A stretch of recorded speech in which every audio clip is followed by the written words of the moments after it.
Així que, bueno, comencem.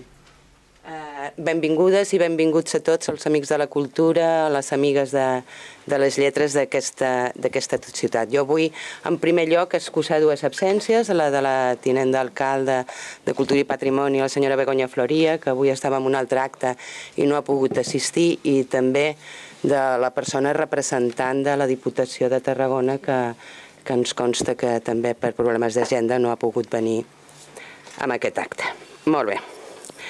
Què presentem avui? Doncs presentem el 20è Premi Tinet, l'edició del 20è Premi Tinet de narrativa curta. Déu-n'hi-do, perquè 20 anys hi ha pocs llibres o pocs premis que ho puguin suportar. I un llibre, un premi que va començar com va començar aquest, sent dels pioners amb la presentació dels premis a través d'internet.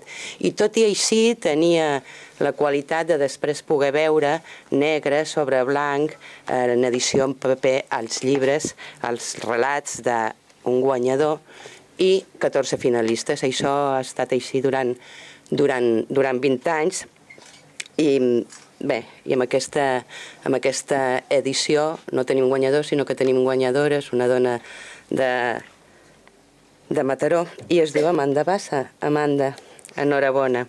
Amanda, que es va presentar amb un relat que es diu Obsessió i que comparteix el llibre amb altres 14 finalistes. Dos d'ells ens acompanyen avui, que són el Joan i la Laia, que estan al meu costat. Enhorabona. Insistiu, perquè en el futur podeu ser el guanyador o la guanyadora d'aquest premi. Aquest premi, que ja sabeu que s'emmarca dintre dels Premis Ciutat de Tarragona i que té dues característiques. Una comú a la resta de Premis Ciutat de Tarragona, i és que l'organitza l'Ajuntament de Tarragona juntament amb Òmnium Cultural, hola, Rosa Maria Codain, i el Centre de Normalització Lingüística. Però, a més, és un premi que està patrocinat per la Diputació de Tarragona i que l'ha dit Cossetània en edició paper, però que està disponible a tot el públic a la web, a la plataforma de Tinet. Això també per tots els que avui ens acompanyen i aquells que el dia de demà ens puguin veure en versió vídeo dintre també de la plataforma de Tinet, que ho sàpiguen que el llibre està en la versió digital, tot i que jo sempre, perquè em ve ja de formació professional, aconsello que els llibres es comprin i que la cultura es pagui, que és una cosa que costa molt d'esforç, tot el que és la creació intel·lectual, per posar-li preu i per fer valdre realment. Les diuen que no hay que confundir valor i precio, però les coses tenen sempre un preu i la cultura la té i l'hem de pagar. Dit això, jo també vull donar les gràcies al representant de Cossetània, el senyor Eloi Ferrer, per acompanyar-nos també avui i deixar de parlar ja i passar el que és realment l'acte. L'acte d'avui el presentarà la senyora Anna Gispert. Hola, Anna, benvinguda. Anna Gispert és filòloga, és catedràtica de Llengua i Literatura Catalana a l'Institut Martí Franquès, és presidenta també de l'Associació de Professionals i Estudiosos en Llengua i Literatura Catalanes i autora del conte L'Espiridió. La paraula a la senyora Anna Gispert perquè avui ens faci la presentació d'aquest volum, el 20è del Premi Tinet, Obsessió.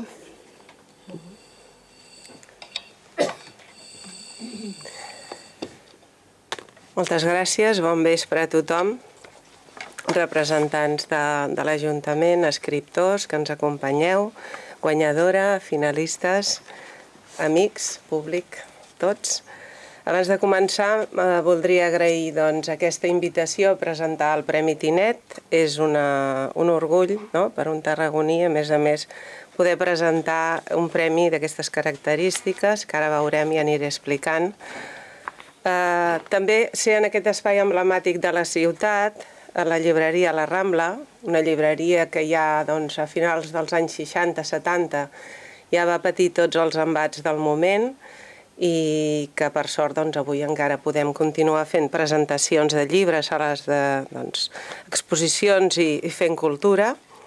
Bé, estic una mica trista, poden imaginar vostès, pels moments que vivim, perquè crec que les idees no s'empresonen i les paraules tampoc, no?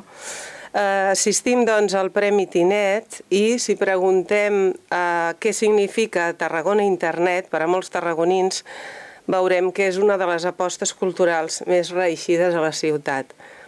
Molts de nosaltres hem tingut l'oportunitat de treballar i de gaudir dels recursos que ofereix Tinet a la Diputació de Tarragona i particularment he de dir i celebro que tenen una biblioteca magnífica, digital, amb col·leccions de treballs de recerca, per exemple la col·lecció Tartrec, que són col·leccions de treballs de recerca fets per alumnes de batxillerat que parlen d'autors de casa, que parlen del patrimoni de casa nostra.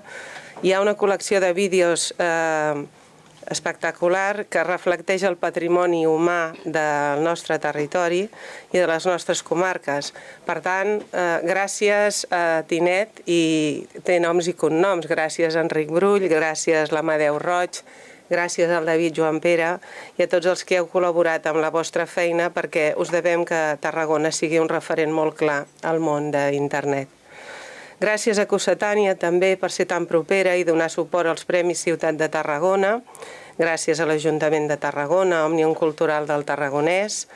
Malgrat tot, doncs, som aquí, al Centre de Normalització Lingüística de Tarragona, per endegar uns premis tan necessaris a la ciutat. Arribem al 20è Premi Tinet, un premi de gran trajectòria.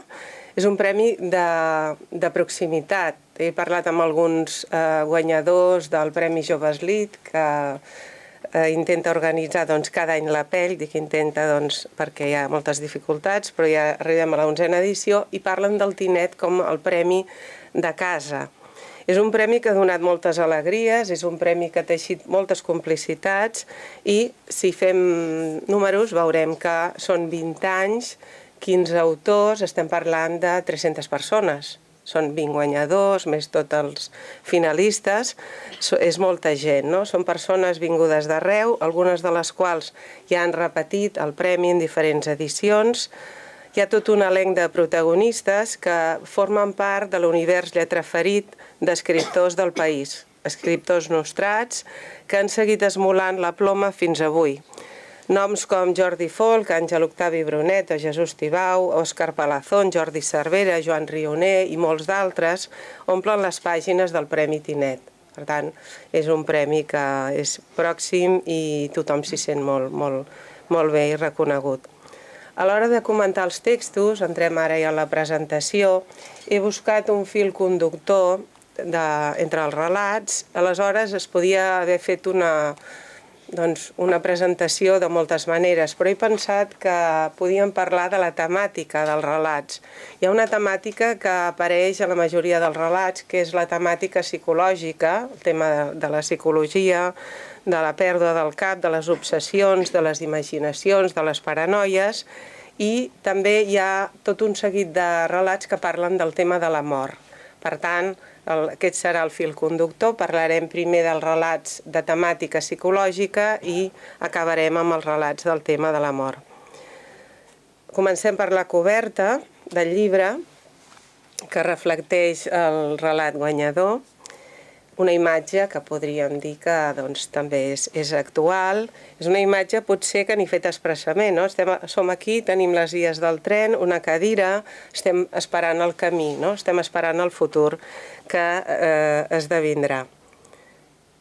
Un primer relat de la guanyadora, que és l'Amanda Bassa González.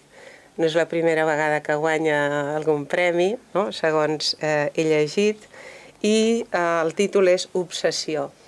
Bé, llegint obsessió ens n'anem al diccionari i veiem que la definició, segons el diccionari de l'Institut d'Estudis Catalans, diu l'apoderament de l'esperit per una idea, una preocupació persistent. És la mateixa idea, la mateixa preocupació tota l'estona. Bé, amb el títol ja ens deixa clar, ja ens clarividencia allò que hi trobarem. A partir del monòleg interior, una repetició de conceptes breus amb intensitat i ritme es van encavalcant l'un darrere l'altre. Encadenament d'elements, enllaç de mots de final a principi de la frase, amb una oralitat desbordant que ens fa sentir receptors de la història.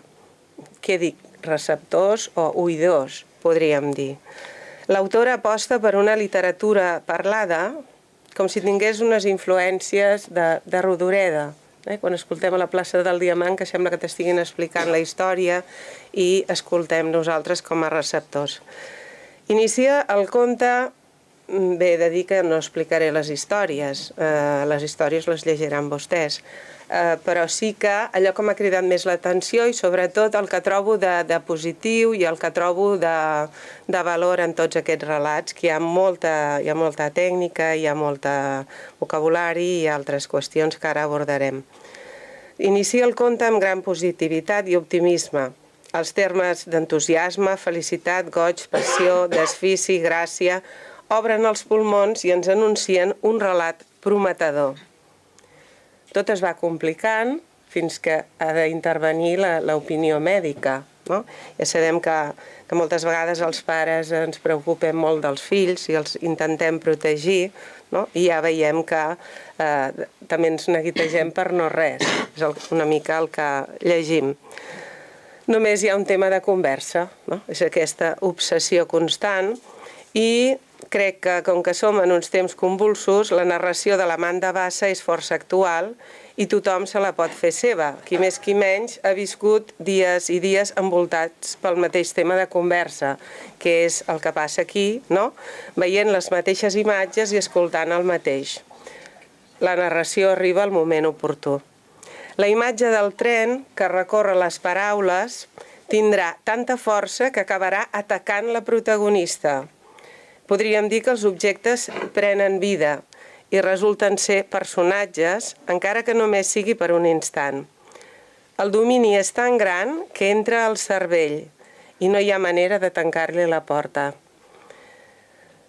El que hi havia de positiu en començar, a mesura que avança la història, esdevé negatiu. Dolent, mal, ensopit, fastiguejat, rebequeria, tensió, malson, pèrdua de son.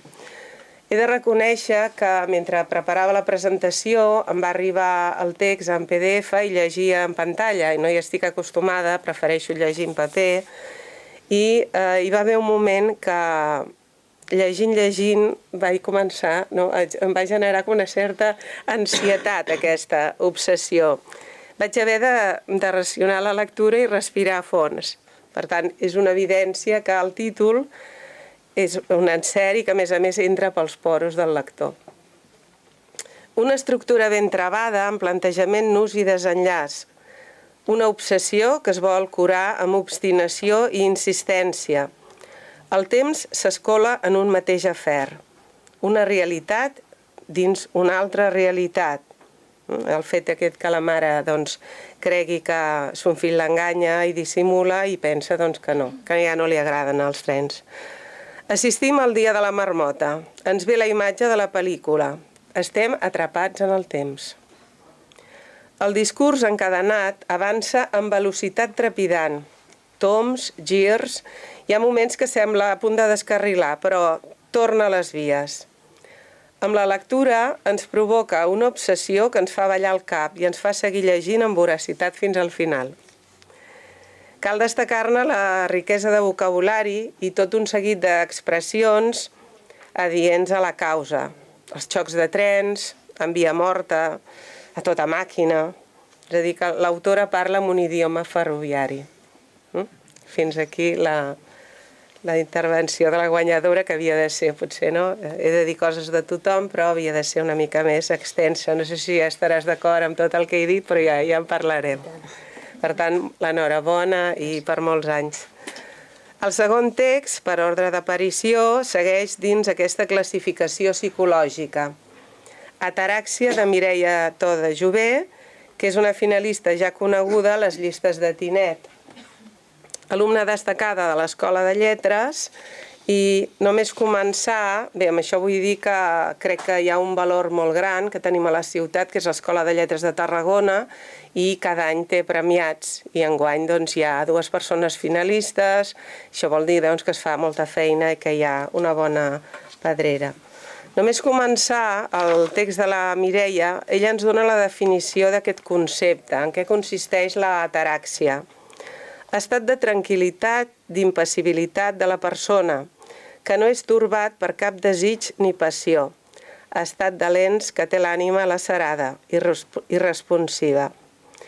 El text de la Mireia, comencem a llegir i veiem que hi ha com una mena de càmera, no? Hi ha una focalització de la imatge inicial com si hi hagués una càmera que no belluga. A mi m'ha fet pensar en aquella pel·lícula de Tots els matins del món en què apareix Gerard Depardieu i la càmera està uns minuts, no sé si són 5 o 6 minuts, que no belluga. I la primera lectura, el començament de la història, doncs em recorda aquesta imatge. Val a dir també que en parlarem, perquè són uns textos que de vegades són cinematogràfics, hi ha molta relació amb la música, ara ho veurem. Una narració estripadora recorre el relat. És un text amarat pels sentits que adquireixen valor de protagonistes, des de l'oïda, amb el repicar de les ungles, la vista i el tacte. Un devessall de sensacions amargues. Una força impera amb la segona persona del singular. Hi ha un tu incisiu, interrogador. Evocacions del passat i de la infantesa. Apareix un llenguatge agressiu, dur, aspre, molt treballat, com algunes de les accions que s'hi esdevenen i que el diferencia dels altres relats. Personificacions, les ungles xiu-xiuegen secrets, o mans que emmudeixen, amoroseixen l'entrellat o el teixit dels mots. Referents com el boc expiatori o l'espasa de Dàmocles o el vol d'Ícar evidencien d'una formació clàssica de l'autora. Hi ha una paraula que com a filòloga la destaco perquè em crida molt l'atenció trobar paraules que habitualment no s'utilitzen, que és hirsut, dit de pèl dur i aspre, que surt en el seu relat i per això doncs, bé, no és comuna i la dic. Passem a Demà pot ser una girafa, de Francesc Duc Casanova. Aquest text el podem incloure també dins aquest grup pels miratges, una delirant imaginació o el desvari, que jo havia escrit desvarieig i la màquina em diu no, desvarieig no, és desvari, d'un protagonista que no parla amb ningú. Un miratge de nàufrag ens transporta a un nou escenari de pel·lícula. Un nàufrag que juga cada dia al 3 en ratlla contra si mateix. Un número 3, 6, cabalístic, que és a tot arreu. El joc, els dies, els passos, per tant, les obsessions aniran sortint i s'aniran repetint. Un conte que evoluciona amb els nous personatges, animals, que apareixen a la línia de l'horitzó i són un nou contrincant per al nàufrag. La pèrdua del cap avança cada dia que passa. El següent relat és un títol en alemany, jo no en sé d'alemany, però pel que he pogut veure a la transcripció es diu una cosa així com Doppelgänger, que vol dir doble personalitat.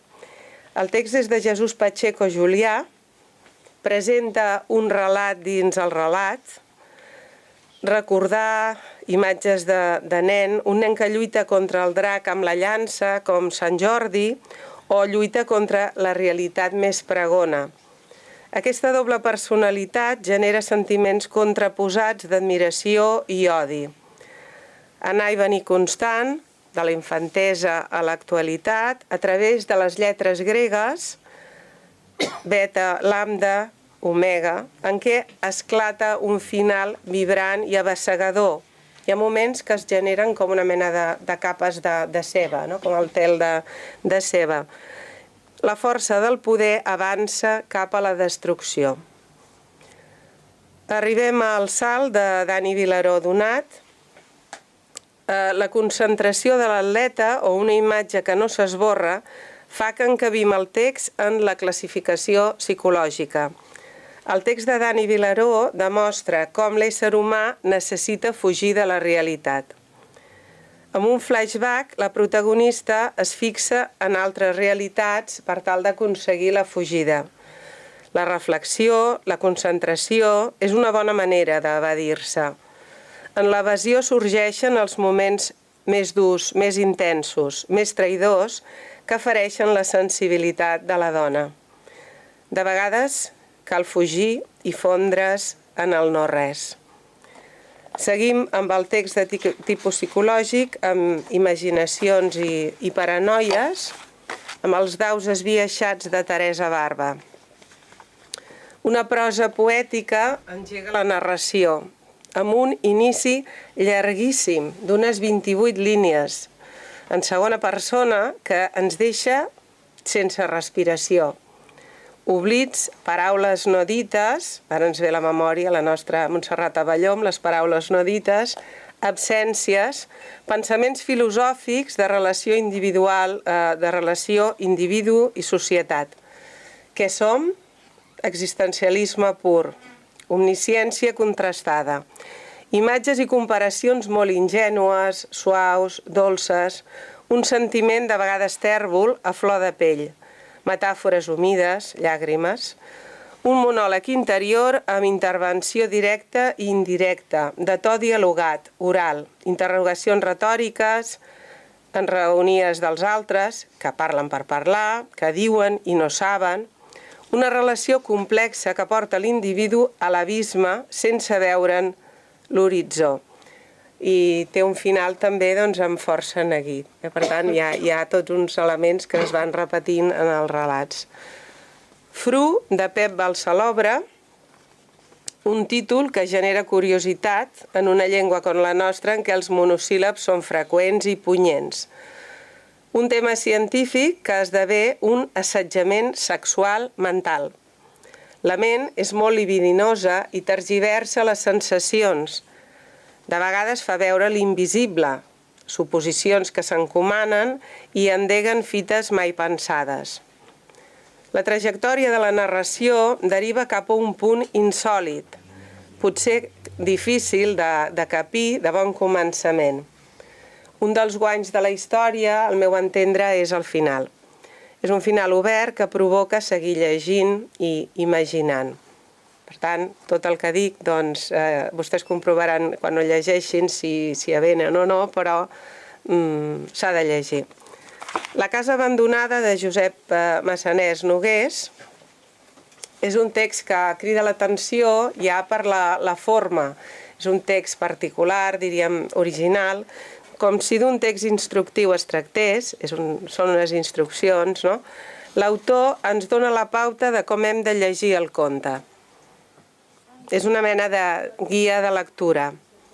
Amb un vocabulari mèdic molt ben triat, som davant del prospecte del medicament acabat de comprar a la farmàcia. Hi ha paraules com alleugeriment simptomàtic, al·lèrgic, hipersensible, embaràs, lactància, amb unes pautes ben marcades, generen gran expectació. Tot un seguit de consells de manual fan avançar el conte i ens provoquen, com diria l'autor, una erecció en la comissura dels llavis, un somriure. Hi ha efectes adversos, sobretot per a aquells qui no llegeixen mai. Perillositat, caducitat, tot sota la responsabilitat de l'autor. Bé, encara un altre text amb característiques psicològiques per molts anys, de Maria Mas Maresma, que obre i tanca el relat de la mateixa manera. És un 80è aniversari amb un únic desig d'apagar tot sol les espelmes. Aquí hi ha tot un procés d'interiorització, és un passeig per la memòria en l'últim tram de la vida. Maria Mas planteja resseguir la carretera dels records, els arbres que coneixem de quan érem joves i érem petits, la casa abandonada. Recupera la memòria en paral·lel, en un viatge que realitza físicament en el relat. Com a frontissa entre la temàtica psicològica i la mort trobem Purgatori de Joan Guasch Torner, que em sembla que és aquí, oi que sí? Bé, un altre finalista, l'enhorabona. Distribuït en 10 fragments, més 1, en què combina la primera persona del plural amb d'altres persones, també hi apareixen, per expressar el cicle que marca la història. Bé, recomano fervorosament que mentre llegeixin el text de Joan Guasch podrien escoltar el blues de Blade Runner, que és el que ell recomana en començar la història. A mi m'ha anat molt bé i jo crec que podríem entrar en una comparació, no tinc unes nocions prou generoses de música com per seguir el ritme de la història i de la música. Suposo que hi ha aquest enllaç tan gran. Sí, diguéssim que em va ajudar a lligar els fragments. Molt bé. Per tant, recomano llegir el text, anem al YouTube i posem el blues de Blade Runner i aleshores tot lliga. De tardor a hivern, a través de l'espai, de l'univers, l'existència d'un ésser primitiu i bàsic es desvetlla embolcallat en una lluita constant que no cessa. Un res pronunciat a l'uníson del nosaltres per consagrar-se en l'existència eterna. Bé, he de reconèixer que era molt llarg i deia moltes coses, totes no les diré per no desvetllar el què, però sí que m'allargaré una miqueta més. Temps i espai units en comunió, vagarosos al cosmos. Un temps de la memòria que es veu i no es veu. La recerca d'un cos dissol entre la foscor i la boira. Una trobada dels cossos amb passió i libidinositat, de la tempesta a la calma. El silenci xucla l'espai. Han passat 1000 anys. Del caos, bé, també apareix el caos, cada dia un despertar, un refer-se de les cendres, tot torna a començar. Tenim el relat dins el relat, la pantalla s'apaga, el món es continua deteriorant. També apareix una paraula curiosa que m'ha cridat l'atenció, que és el sellar, el fet que la nau corre tallant l'aigua. Sellar, S-A-L-L-A-R. La desorientació del destí, i és la incapacitat d'abandonament de la realitat provoca el plor. Sembla que ens trobem com un ésser que sigui perdut en la immensitat de l'espai. Cap al final recuperem aquest inici, de tardor a tardor. El cos cerca la humanitat, hi ha una dicotomia del ser i no ser, de la destrucció del món, i torna la música inicial. I com deia, val la pena llegir el text mentre escoltem la música de Blade Runner, que és molt adequat i crec que té un valor el fet de portar aquests elements musicals a l'escriptura. Per tant, gràcies per el text i la recomanació, perquè ajuden molt a seguir el fil. Passem a la temàtica de la mort, amb La barca, de Laia Serret Prunera, que també la tenim aquí, Laia, l'enhorabona. La Laia és professora de l'Escola de Lletres de Tarragona, entre moltíssimes altres coses. I només llegir el text de la Laia, totes aquestes coses són les que em van suggerir. L'escriptor, de vegades, si no sempre, no pot defugir el seu origen o procedència. Laia Serret dedica el text a la padrina. La padrina que en alguns llocs l'entenem com l'àvia o la padrina que és la padrina de bateig. Ens endinsa en una història que, al meu entendre, té ressons moncadians. Aquí he vist Jesús Moncada, el riu, la barca, l'església, el poble. Una història a la ribera del riu. Amb gran adjectivació personifica la barca i tota ella traspua el pas del temps.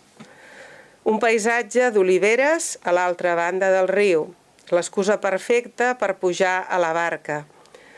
Una història amarada de sentiment, de l'amor a la terra, al poble, a la gent gran, a la identitat. Una història en què el progrés, el pont, arrecera la tradició. Amb imatges esplèndides, i hi ha tot un munt de recursos literaris, per exemple, vull destacar el fil amb què s'argia les costures obertes de la memòria, per exemple. Laia Serret ens trasllada al passat i a la mort. La natura es revesteix de dol. Una simbiosi entre el paisatge tenyit de negre i la tristor de l'ésser. La barca tanca el cercle en gran protagonisme, la comunió de la terra amb l'aigua. Enhorabona i gràcies per escriure aquest text. Un altre text que aproxima la mort és La memòria dels dits de Josep Pelfort, que comença amb una citació de Màrius Torres. Aquí el focus d'atenció se centra en les mans. Apareixen unes mans de pianista, de cuinera, de cosidora. En el relat passen 40 anys i hi ha un retrobament també amb la música, amb el piano. Unes mans que tenen memòria i que s'acosten a la mort. Tot un ideari d'altres temps. Paral·lelament amb les mans de la protagonista hi ha una altra vida, la vida del fill. Tot plegat hi ha la irrupció del fill, un fill que torna a casa, un fill que està trasbalsat per la rutina, per l'estrès i el desencant, i està tip de practicar la política de l'estrus simpàtic, que malauradament és una imatge massa actual. Un fill que fuig a la ciutat de la llum, que triomfa al món de l'espectacle i del teatre. Apareix una referència bíblica, un versicle de l'Eclesiastès, que m'interessa destacar, perquè també he de dir que he après moltes coses i val la pena que tot allò que és positiu que ho diguem. Hi ha un temps d'esquinçar i un temps de cosir, un temps de callar i un temps de parlar. Al llarg de la vida ens poden passar moltes coses i en aquestes vides paral·leles apareix la malaltia. Hi ha dictaminada una malaltia i aleshores res ja no té sentit. Apareix el record de la mare, hi ha també algunes comparacions força punyents i dures com una pedra que de vegades t'esquerda el vidre del present de la vida de cada dia. Hi ha vides paral·leles, el fill i la mare, amb Alzheimer. La música obre i tanca la narració, un fil conductor que manté viva la memòria. Els dits tenen memòria. Bé, anem acabant. Un altre text de la mort és el text Macarrons de Jesús Argentó. A l'inici de la narració es genera força expectació, apareix una llosa. Jo de seguida vaig pensar en el llibre de l'Olga, al meu cap, una llosa, i apareix aquella llosa, diu que m'esperava. La bellesa, i dic bellesa com a edat, és que jo no articulo la V baixa, la bellesa, com a deteriorament. És un tema recurrent, el de la mort. La mort arriba. I també hi ha una obsessió, en aquest cas la del títol, que són els macarrons. La necessitat de trobar la pau i de fer neta la consciència. El seguit d'imatges de l'escriptor ens fa visualitzar una mica una sèrie de televisió. Allò que es repeteix i que l'endemà tornem-hi, apareixen les veïnes i tenim la mateixa conversa. A mi m'ha recordat alguna sèrie d'aquelles antigues de televisió. Nàufrag d'Elies Capmany Pons. Aquí recupera el personatge d'Ivan el Terrible, apareixen dos mons en xoc, hi ha el món de l'antiguitat i el món de la ciència-ficció. Hi ha un palau, el tsar, el reu, i s'estableix un diàleg insòlit que ens transporta a aquest món de llegendes mesclades també amb ciència-ficció. El text és un viatge en el temps, al segle XVI. La casa de Joan Carles González Pujalte comença amb una citació trista de Pablo Milanés i ja s'entreveu, ja es present el to de la narració amb aquesta citació. Explica una història quotidiana de relacions personals i una història d'un decés. La descripció de l'espai reflecteix aquest ambient també de vellesa, amb V baixa, de decrepitud i desgast.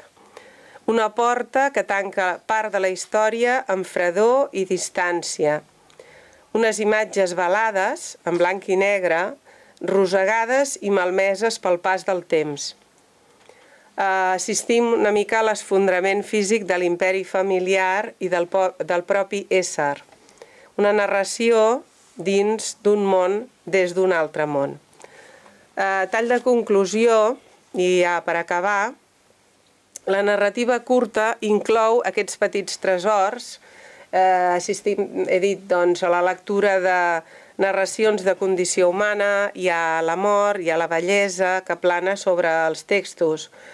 Tot plegat són uns textos amb molta força que expressen el neguit de l'existència, hi ha reflexions, abstracció, ciència-ficció. El fet que l'escriptura coincideixi amb les arts penso que és enriquidor, no? Que hi hagi música, que hi hagi cinema, i també ens transporta una mica en aquella època modernista en què les arts confluïen i els escriptors doncs, també pintaven i també tocaven el piano i també feien teatre, no? Per exemple. Al llibre hi han participat o han guanyat hi ha 10 homes i 5 dones i la guanyadora doncs, és l'Amanda, és una dona, i una de les coses que m'ha cridat molt l'atenció és que tenim autors dels anys 50, 60, 70, 80 i 90. Hi ha un ventall d'edats. I crec que doncs, és molt positiu, no? Que durant aquestes èpoques de la vida s'escrigui, es participi en premis i es guanyi. També els autors són de diferents llocs, de Mataró, la Riera de Gaià, Girona, Sant Celoni, Barcelona, Tarragona, Maó, Igualada, Reus, Olesa de Montserrat, Sabadell i Valls. I segur que amb tots els textos que es van presentar doncs, tenim una bona representació dels països catalans que demostra l'abast del premi i també de la seva consolidació.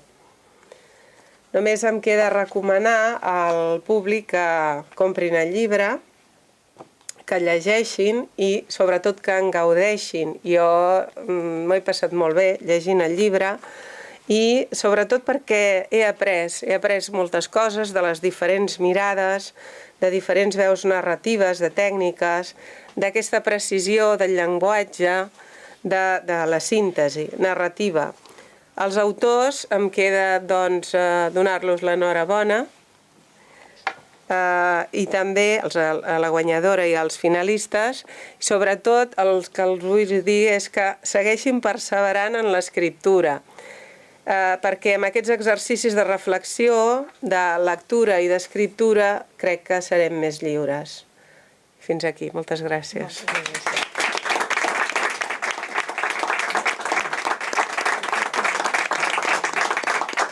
Molt bé, moltes gràcies, Anna, per la teva generositat. I passem ara la paraula a la guanyadora del 20è Premi Tinet, Amanda. Gràcies. La paraula és teva. Moltes gràcies a tots. Volia començar amb un capítol d'agraïments, a les teves paraules, Anna, a la llibreria La Rambla per acollir la presentació, a Cossetània per la publicació del llibre, tan especial com és veure per primera vegada la teva història impresa i relligada, els organitzadors del Premi per la plataforma, que enguany celebrem un any rodó, 20 edicions, 20 anys apostant pel conte, els membres del jurat per llegir fins a 265 relats, els companys finalistes, a tots els que us heu acostat avui a la presentació, d'aquest volum que és com un catàleg d'històries, personatges, estils, veus, punts de vista, un tastet prou ampli i prou ric de les múltiples possibilitats que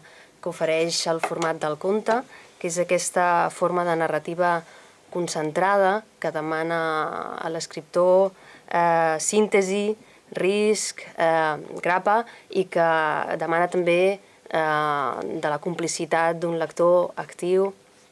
Pels que estem enamorats del format com a escriptors o com a lectors, sempre és una alegria, no? Sempre és de celebrar l'aparició d'un nou volum de conte. No són fàcils d'editar, n'has de plegar uns quants, ja sigui del mateix autor, ja sigui d'autors diversos, n'has de donar una coherència, o fer de la diversitat un valor. El pes de la firma queda disgregat, no és fàcil col·locar un volum de contes de diversos autors i d'autors novells a la lleixa d'una llibreria, i avui és aquest petit atreviment el que ens ha plegat aquí, i és un desafiament que tanmateix promet satisfaccions si us atreviu. I en el meu cas jo vaig voler plantejar una història sobre l'empatia o sobre les dificultats de construir relacions sense projectar o sense controlar, sinó sortint realment d'un mateix, posar-se a la pell de l'altre. A mi m'agrada pensar en la literatura com un camp de proves en el que assajar o assajar-me en situacions, tessitures, en actituds molt diferents, fins i tot diametralment oposades a un mateix, per entendre més enllà. I per això vaig plantejar aquesta història, que parteix d'una anècdota molt quotidiana, però portada a l'extrem, tal com et permet fer la literatura. I és la història d'una mare obsessionada per l'obsessió del seu fill i que planteja el dubte en el lector de qui està realment encegat a la història. I aquesta dona, que és un personatge desmesurat, caricaturesc, no busca altra cosa que comprendre el seu fill, però no acaba de trobar la manera de sortir d'ella mateixa i connectar-hi, no acaba de poder fer aquest canvi de perspectiva que sí que ens permet fer la literatura, i queda instal·lada en aquesta preocupació.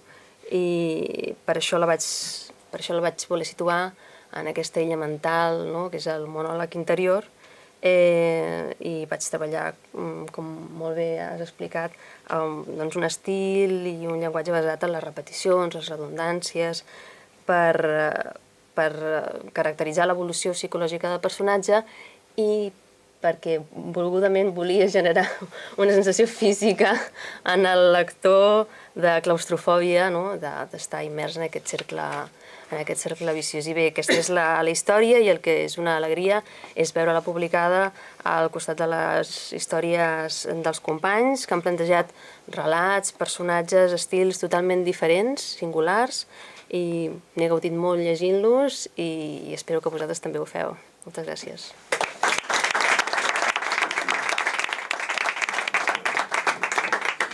Molt bé, Amanda, moltes gràcies i enhorabona. I ens acompanyen també la Laia Serret i el Joan Guaix, dos dels finalistes, que si ens voleu adreçar algunes paraules o explicar-nos el making-of dels vostres relats.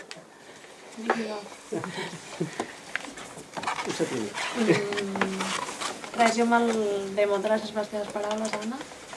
Les trobo bastant encertades, com a mínim és l'objectiu que perseguia, el que has dit.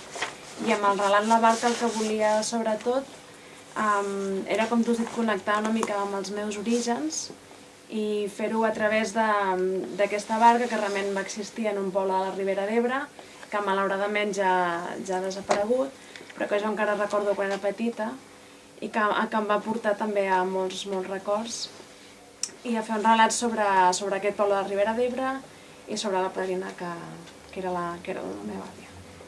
Espero, gràcies. Molt bé. Bé, de la meva banda jo d'entrada faig també l'agraïment que hi hagi premis de contes, que no sé per què el conte s'ha considerat com una cosa menor, o sembla que és una cosa, un totxo de 800 pàgines, no...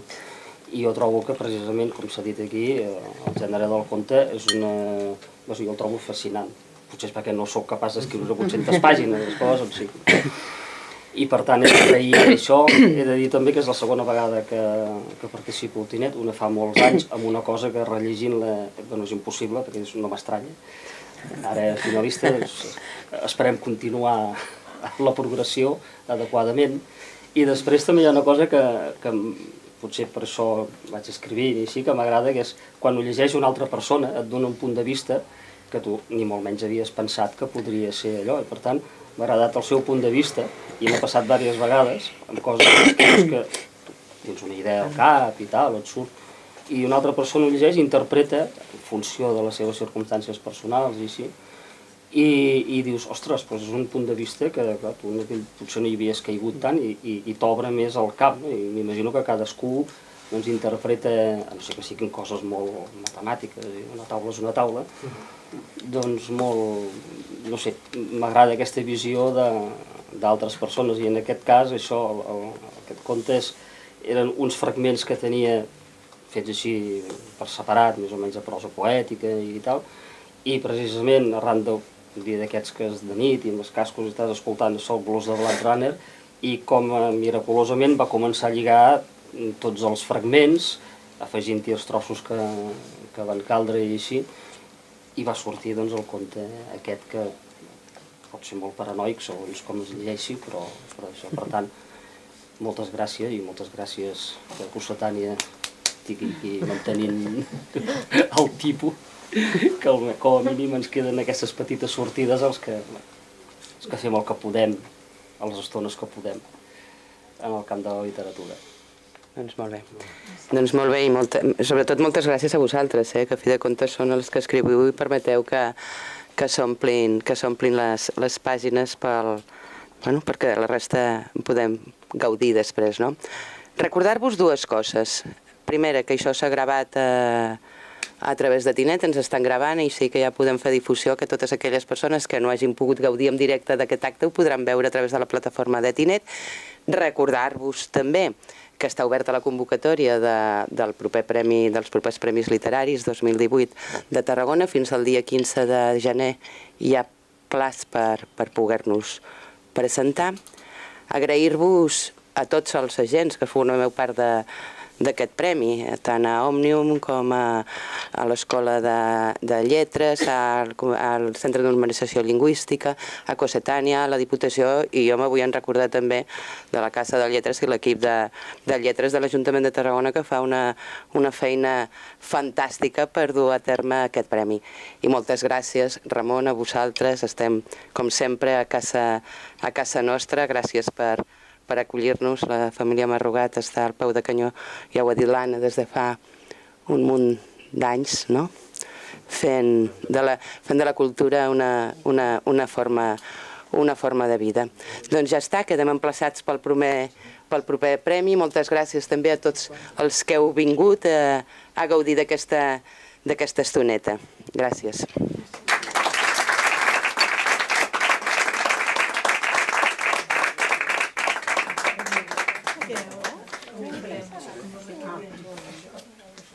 Paciència.